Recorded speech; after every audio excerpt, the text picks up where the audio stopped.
चलिए इसे समझते हैं। आज हमारे सामने भारतीय राजनीति और संविधान से जुड़े कुछ दस्तावेज हैं, कुछ हैंड रिटन नोट्स हैं, कुछ तैयारी वाली किताब हैं। और आज का जो हमारा मिशन है वो है भारतीय संविधान की आत्मा यानी उसकी प्रस्तावना को महसूस करना और फिर कुछ बहुत ही खास अनुसूचियों की गहराइयों में उतरना। बिल्कुल। और हम खास तौर पर 3 अनुसूचियों पर ध्यान देंगे, 8वीं, 10वीं और 11वीं। अच्छा।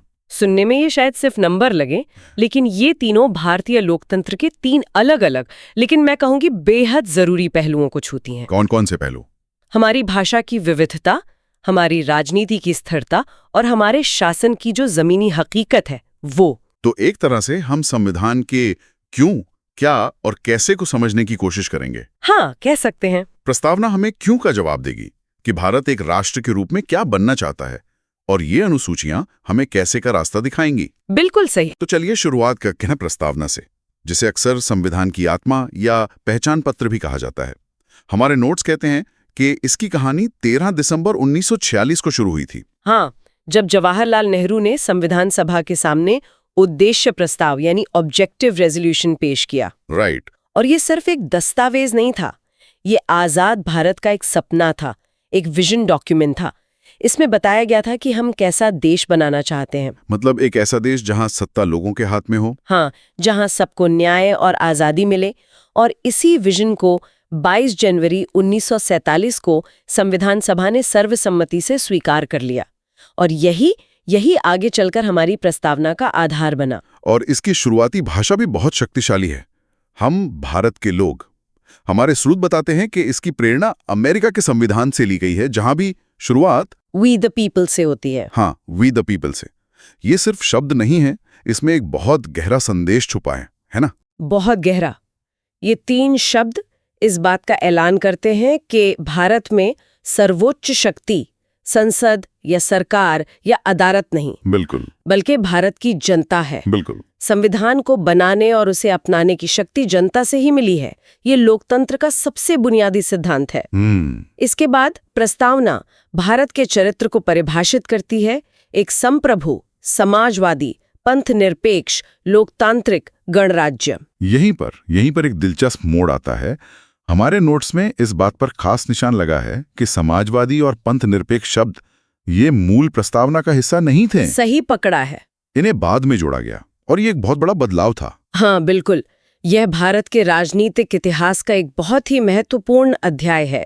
1976 में 42वें संविधान संशोधन के जरिए ये 2 शब्द और साथ में अखंडता शब्द भी प्रस्तावना में जोड़ा गया। अच्छा, अखंडता भी? जी।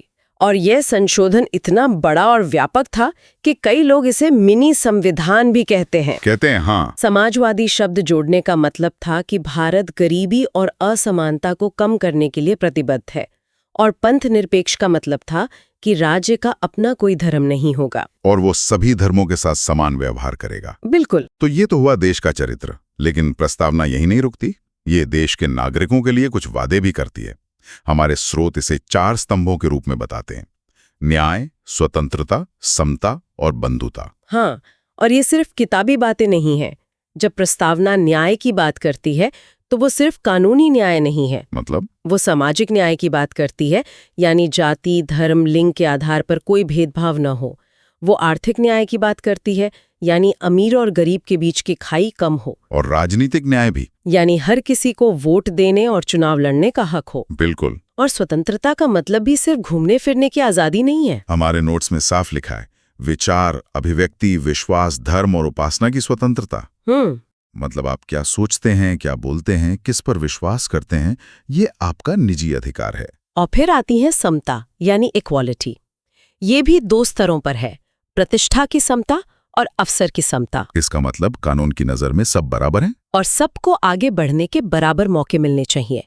और इन तीनों को जो चीज एक साथ बांधती है वो है बंधुता, फ्रेटर्निटी, भाईचारा। यानी हम सब एक देश के नागरिक के तौर पे एक परिवार हैं और हमें एक दूसरे की गरिमा का सम्मान करना चाहिए। तो प्रस्तावना एक तरह से हमारे संविधान का क्यों है, हमारा नॉर्थ स्टार जो हमें दिशा दिखाता है कि हमें एक देश के तौर पर कहाँ जाना है। सही।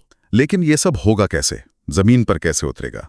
यहीं पर अनुसूचियां यानी शेड्यूल्स तस्वीर में आती हैं। हाँ, जो इसका कैसे बताती हैं।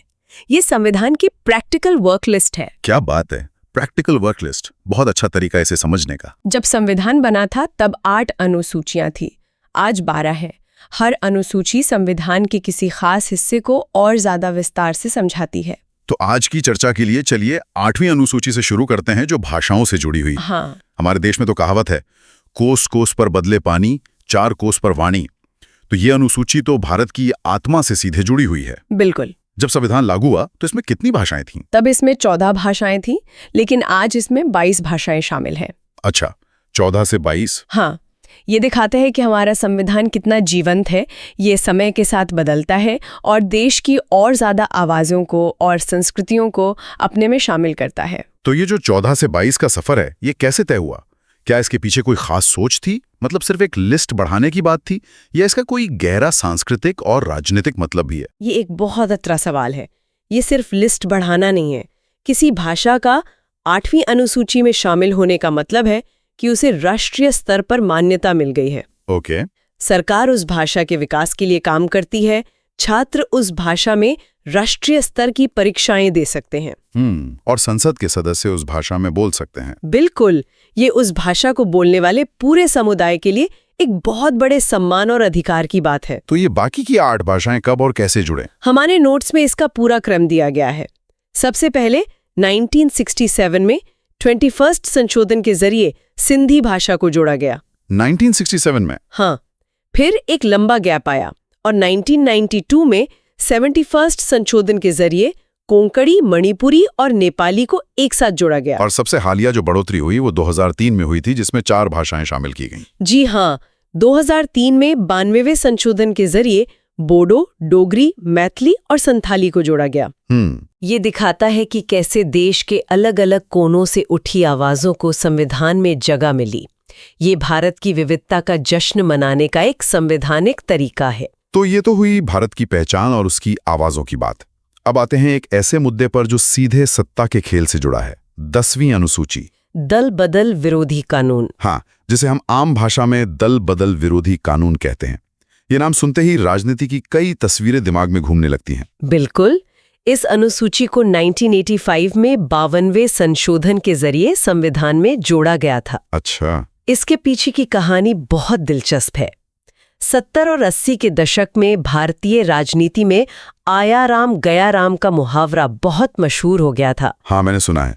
यह उन नेताओं के लिए इस्तेमाल होता था जो चुनाव किसी एक पार्टी के टिकट पर जीतते थे और फिर मंत्री पद या पैसे के लालच में फटाफट दूसरी पार्टी में चले जाते थे। और इससे सरकारें बहुत अस्थिर हो गई थी। बहुत ज्यादा। तो ये कानून उस आया राम गया राम वाली राजनीति पर लगाम कैसे लगाता है?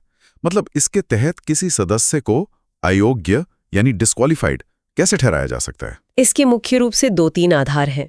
पहला, अगर कोई चुना हुआ सदस्य अपनी मर्जी से उस पार्टी की सदस्यता छोड़ दे जिसके टिकट पर वो जीता है। ठीक है। दूसरा, अगर वो सदन में वोटिंग के दौरान अपनी पार्टी के निर्देश, जिसे विप कहते हैं, के खिलाफ वोट करे या वोटिंग में हिस्सा ही ना ले। और तीसरा भी है कोई?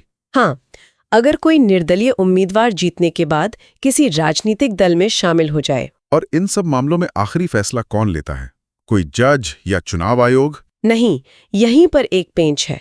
इस मामले में सदन का अध्यक्ष यानी स्पीकर या चेयरमैन फैसला लेता है। अच्छा, स्पीकर। हाँ, और उनका फैसला एक ट्रिब्यूनल की तरह माना जाता है।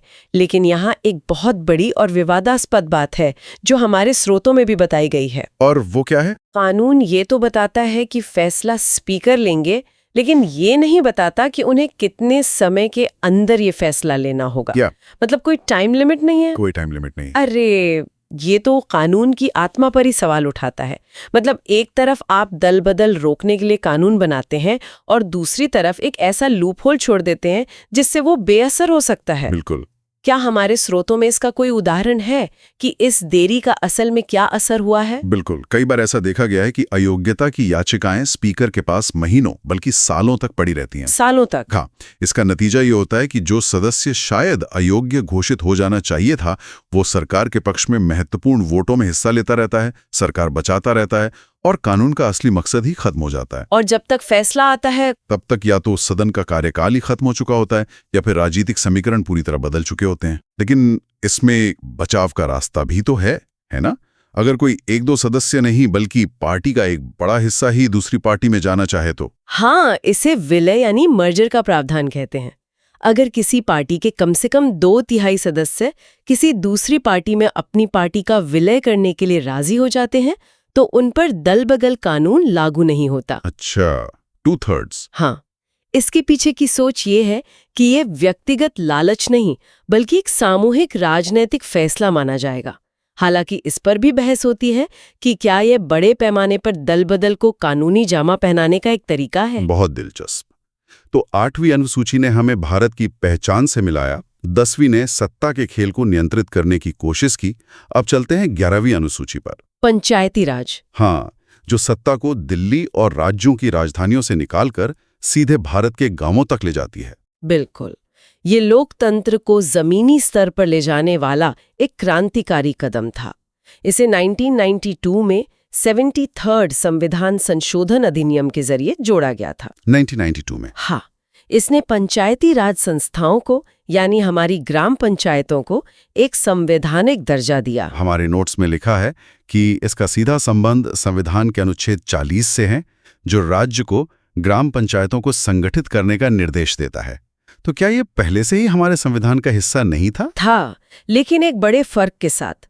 अनुच्छेद 40 नीति निदेशक तत्वों का हिस्सा था। Directive principles. हाँ, जो कि सरकार के लिए एक सलाह की तरह थे, अनिवार्य नहीं थे।